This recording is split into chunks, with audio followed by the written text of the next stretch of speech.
ಯಾರ್ಯಾರು ಇನ್ನೂ 22ನೇ ಕಂತಿನ ಹಣ ಬಂದಿಲ್ಲ ಅಂತ ವೇಟ್ ಮಾಡ್ತಾ ಇದ್ರಿ, ನಿಮಗೆ ಬೆಳ್ಳಂಬೆಳಗ್ಗೆನೆ ಸಿಹಿ ಸುದ್ದಿ. ಹೌದು ಸ್ನೇಹಿತರೆ, ಇವತ್ತ ಸೆಪ್ಟೆಂಬರ್ 21ನೇ ತಾರೀಕು ಭಾನುವಾರ ನಿಮ್ಮ ಖಾತೆಗಳಿಗೆ ಹಣ ಬಿಡುಗಡೆ ಆಗ್ತಾ ಇದೆ. ಯಾಕಂದ್ರೆ ನಿಮ್ಗೆ ಗೊತ್ತಿರಬಹುದು, ಕಳೆದ ಒಂದು ವಾರದಿಂದ 10 ದಿನಗಳಿಂದ ಬಹಳಷ್ಟು ಮಂದಿ ಗೃಹಲಕ್ಷ್ಮಿ ಯೋಜನೆಯ ಹಣಕ್ಕಾಗಿ ವೇಟ್ ಮಾಡ್ತಾ ಇದ್ದಾರೆ. ಯಾಕಂದ್ರೆ ಕೆಲವರಂತೂ 22ನೇ ಕಂತಿನ ಹಣ ಯಾವಾಗ ಬರುತ್ತೆ ಅಂತ ಕಾಯ್ತಾ ಇದಾರೆ. ಕೆಲವರು ಪಡೆದಂತವ್ರು 23ನೇ ಕಂತಿನ ಹಣಕ್ಕಾಗಿ ವೇಟ್ ಮಾಡ್ತಾ ಇದಾರೆ. ಇನ್ನು ಕೆಲವರು ಪೆಂಡಿಂಗ್ ಹಣನೇ ಬಂದಿಲ್ಲ ಅಂತ ಹೇಳಿ ಪೆಂಡಿಂಗ್ ಹಣ ಯಾವಾಗ ಬರುತ್ತೆ ಅಂತ ಕಾಯ್ತಾ ಇದ್ದಾರೆ. ಯಾಕಂದ್ರೆ ಜನಗಳಿಗೆ ಎಷ್ಟಾದ್ರೂ ಹಣ ಬಂದ್ರೆ ಬಹಳಷ್ಟು ಅನುಕೂಲ ಆಗುತ್ತೆ ಅಂತ ಬಹಳಷ್ಟು ಮಂದಿ ವೇಟ್ ಮಾಡ್ತಾ ಇದ್ದಾರೆ. ಇಲ್ಲಿ ಈಗ ದಸರಾ ಹಬ್ಬದ ಪ್ರಯುಕ್ತ ಬಹಳಷ್ಟು ಚುರುಕಾಗಿ ಕೆಲಸ ಮಾಡ್ತಾ ಇದ್ದಾರೆ. ಈಗ 22ನೇ ಕಂತಿನ ಹಣ ಬಿಡುಗಡೆ ಮಾಡೋದಕ್ಕೆ ಮತ್ತೆ ಪೆಂಡಿಂಗ್ ಹಣವನ್ನ ಬಿಡುಗಡೆ ಮಾಡೋದಕ್ಕೆ. ಹೌದು ಸ್ನೇಹಿತರೆ, ಇದೀಗ ಬಂದಿರುವಂತ ಹೊಸ ಅಪ್ಡೇಟು. ಇವತ್ತ ಏನಿದೆ, ಇನ್ನು ದಸರಾ ಹಬ್ಬ ಬರೋದಕ್ಕಿಂತ ಮುಂಚಿತವಾಗಿ ಎಲ್ಲಾ ಹಣ ಜನರ ಖಾತೆಗೆ ಸೇರ್ಬೇಕಂತೇಳಿ ಒಂದು ಸಭೆಯನ್ನ ನಡೆಸಿ ತೀರ್ಮಾನವನ್ನ ತೆಗೆದುಕೊಳ್ಳಲಾಗಿದೆ.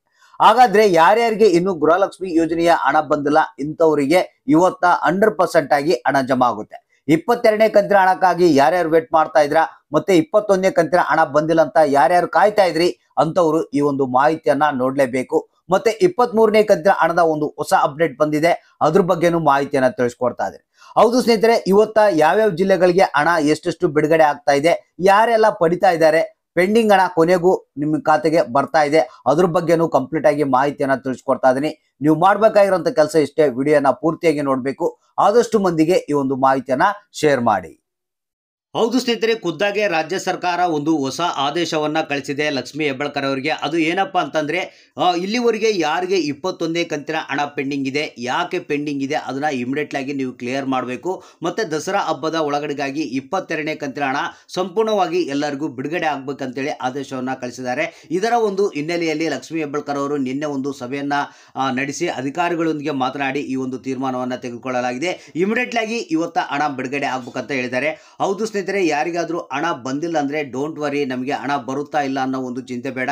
ಯಾಕಂದ್ರೆ ಈಗ ಖುದ್ದಾಗೆ ಒಂದು ಲಕ್ಷ್ಮೀ ಹೆಬ್ಬಾಳ್ಕರ್ ಅವರು ಒಂದು ಮಾಹಿತಿಯನ್ನ ಕೊಟ್ಟಿದ್ದಾರೆ. ಏನಪ್ಪಾ ಅಂತಂದ್ರೆ, ಯಾವುದೇ ಕಾರಣಕ್ಕೂ ಯಾರಿಗೂ ಹಣವನ್ನ ಕೊಡೋದನ್ನ ನಿಲ್ಲಿಸಬೇಡಿ. ಪ್ರತಿಯೊಬ್ಬರು ಯಾರ್ಯಾರು ಅಪ್ಲಿಕೇಶನ್ ಹಾಕಿದ್ದಾರೆ ಅವ್ರಿಗೆ ಕಂಪಲ್ಸರಿ ಹಣವನ್ನ ಕೊಟ್ಟು ಬಿಡಿ, ಬಿಡುಗಡೆ ಮಾಡಿ ಅಂತ ಹೇಳಿದ್ದಾರೆ. ಅದಕ್ಕಾಗಿ ಪ್ರತಿಯೊಬ್ಬರಿಗೂ ಹಣ ಬಂದೇ ಬರುತ್ತೆ.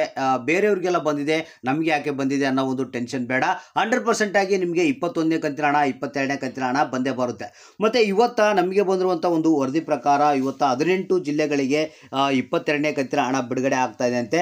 ಒಂದು ಚಿಕ್ಕಮಗಳೂರು ಜಿಲ್ಲೆ, 2 ಶಿವಮೊಗ್ಗ, ರಾಮನಗರ, ಚಿಕ್ಕಬಳ್ಳಾಪುರ, ರಾಯಚೂರು, ಚಾಮರಾಜನಗರ, ವಿಜಯಪುರ, ಮೈಸೂರು, ಮಂಡ್ಯ, ಬೀದರ್, ಬೆಳಗಾವಿ, ಕೊಪ್ಪಳ, ಬೆಂಗಳೂರು ನಗರ, ಬೆಂಗಳೂರು ಗ್ರಾಮಾಂತರ, ಕೋಲಾರ, ಹಾವೇರಿ, ಕೊಡಗು, ಬಾಗಲಕೋಟೆ ಅಂತ ಹೇಳಿದರೆ 22 ಜಿಲ್ಲೆಗಳಿಗೆ ಇವತ್ತೇನಿದೆ ಗೃಹಲಕ್ಷ್ಮಿ ಯೋಜನೆಯ 22ನೇ ಕಂತಿನ ಹಣ ಬಿಡುಗಡೆ ಆಗುತ್ತೆ. ಇದ್ರ ಜೊತೆಗೆ ಏನು 31 ಜಿಲ್ಲೆಗಳಿಗೆ 21ನೇ ಕಂತಿನ ಹಣ ಏನು ಪೆಂಡಿಂಗ್ ಇದೆ, ಎಲ್ಲ ಜಿಲ್ಲೆಯವರಿಗೆ, ಎಲ್ಲ ಗೃಹಲಕ್ಷ್ಮಿಯರಿಗೆ ಬಿಡುಗಡೆ ಮಾಡಬೇಕಂತೇಳಿ ಮಾಹಿತಿಯನ್ನು ಹೊಡಿಸಿರುವಂಥದ್ದು. ಸೊ ಅದಕ್ಕಾಗಿ ಯಾರು ಹಣ ಬಂದಿಲ್ಲ ಅಂತ ಬೇಜಾರಾಗುವಂಥ ಅವಶ್ಯಕತೆ ಇಲ್ಲ. 100% ಆಗಿ ನಿಮ್ಮ ಖಾತೆಗಳಿಗೆ ಹಣ ಬಂದೇ ಬರುತ್ತೆ. ಯಾಕಂದರೆ ಈಗಾಗಲೇ 23ನೇ ಕಂತಿನ ಹಣ ಬಿಡುಗಡೆಗೆ ವ್ಯವಸ್ಥೆಯನ್ನು ಮಾಡ್ತಾ ಇದ್ದಾರೆ, ಅದು ದಸರಾ ಹಬ್ಬಕ್ಕೆ. ಮತ್ತು ಅಷ್ಟರೊಳಗಡೆಗಾಗಿ ಈ ಒಂದು 21ನೇ ಕಂತಿನ ಹಣ, 22ನೇ ಕಂತಿನ ಹಣ ಬಿಡುಗಡೆ ಮಾಡಬೇಕಂತೇಳಿ ರಾಜ್ಯ ಸರ್ಕಾರ ಆದೇಶವನ್ನು ಕೊಟ್ಟಿದೆ. ಮತ್ತು ಅದ್ರ ಸಲುವಾಗಿ ಈಗ ಲಕ್ಷ್ಮೀ ಹೆಬ್ಬಾಳ್ಕರ್ ಅವರು ಕೂಡ ಭಾಳಷ್ಟು ಪ್ರಯತ್ನವನ್ನು ಮಾಡ್ತಾ ಇದ್ದಾರೆ. ಈ ಒಂದು ಅಷ್ಟರೊಳಗಡೆಗಾಗಿ 21, 22ನೇ ಕಂತಿನ ಹಣ ಬಿಡುಗಡೆ ಮಾಡಬೇಕಂತ. ಭಾಳಷ್ಟು ಮಂದಿ ಏನಪ್ಪ ಅಂತಂದರೆ, ಭಾಳಷ್ಟು ಮಂದಿ ಬೇಜಾರಾಗಿದ್ದರು, ಹಣ ಬರುತ್ತಾ ಇಲ್ಲ, ಇದು ಯಾಕೆ ಬರ್ತಾ ಇಲ್ಲ, ಬೇರೆಯವ್ರಿಗೆ ಬಂದಿದೆ ನಮಗೆ ಯಾಕೆ ಬರ್ತಾ ಇಲ್ಲ ಅಂತ ಹೇಳ್ತಾ ಇದ್ರು. ಸೊ ಡೋಂಟ್ ವರಿ, ನಿಮ್ಮ ಖಾತೆ ಕೂಡ 100% ಆಗಿ ಹಣ ಬರುತ್ತೆ. ನೀವು ಮಾಡಬೇಕಾಗಿರೋಂಥ ಕೆಲಸ ಇಷ್ಟೇ, ಏನಾದರೂ ನಿಮ್ಮ ಒಂದು ಅಪ್ಲಿಕೇಶನ್ನಲ್ಲಿ ಎರರ್ ಇದ್ದರೆ, ಪ್ರಾಬ್ಲಮ್ ಇದ್ದರೆ ಅದನ್ನು ಇಮಿಡಿಯೇಟ್ಲಾಗಿ ಸರಿಪಡಿಸ್ಕೊಳ್ಳಿ. ಅಂದರೆ ಗೃಹಲಕ್ಷ್ಮಿ ಯೋಜನೆಯ ಸ್ಟೇಟಸನ್ನು ಚೆಕ್ ಮಾಡ್ಕೊಳ್ಳಿ. ಅಲ್ಲಿ ಏನಾದರೂ ತೊಂದರೆ ಇತ್ತಂದರೆ ಅದನ್ನು ಇಮಿಡಿಯೇಟ್ಲಾಗಿ ಸರಿಪಡಿಸ್ಕೊಳ್ಳಿ. ಯಾಕಂದರೆ ದಸರಾ ಹಬ್ಬದ ಒಳಗಡೆಗಾಗಿ ನೀವು 3 ಕಂತುಗಳ ಹಣವನ್ನು ಪಡಿತೀರಾ. ಸೊ ಅದಕ್ಕಾಗಿ ಏನಾದರೂ ತೊಂದರೆ ಇದ್ದರೆ ಅದನ್ನು ಪ್ರಾಬ್ಲಮ್ನ ಸಾಲ್ವ್ ಮಾಡ್ಕೊಳ್ಳಿ. ಇವತ್ತ ನಿಮಗೆ 21 ಮತ್ತು 22ನೇ ಕಂತಿನ ಹಣ 100% ಆಗಿ ಜಮಾ ಆಗುತ್ತೆ. ಮತ್ತು ಅತಿ ಶೀಘ್ರದಲ್ಲಿ 23ನೇ ಕಂತಿನ ಹಣ ಕೂಡ ಬಿಡುಗಡೆ ಆಗ್ತಾ ಇದೆ. ಸೊ ಹಾಗಾದರೆ ಇವತ್ತಿನಿಂದ ಅಕೌಂಟನ್ನು ಚೆಕ್ ಮಾಡ್ತಾ ಇರಿ, ಯಾರಿಗೆ ಹಣ ಬಂತು, ಯಾರಿಗೆ ಇಲ್ಲ, ಯಾರ್ಯಾರಿಗೆ ಇನ್ನೂ ಬರಬೇಕು, ಯಾವ ಜಿಲ್ಲೆಗೆ ಬರಬೇಕು ಅನ್ನೋದನ್ನು ತಪ್ಪದೇ ಕಮೆಂಟ್ ಮಾಡಿ ನಮಗೆ ತಿಳಿಸಿ.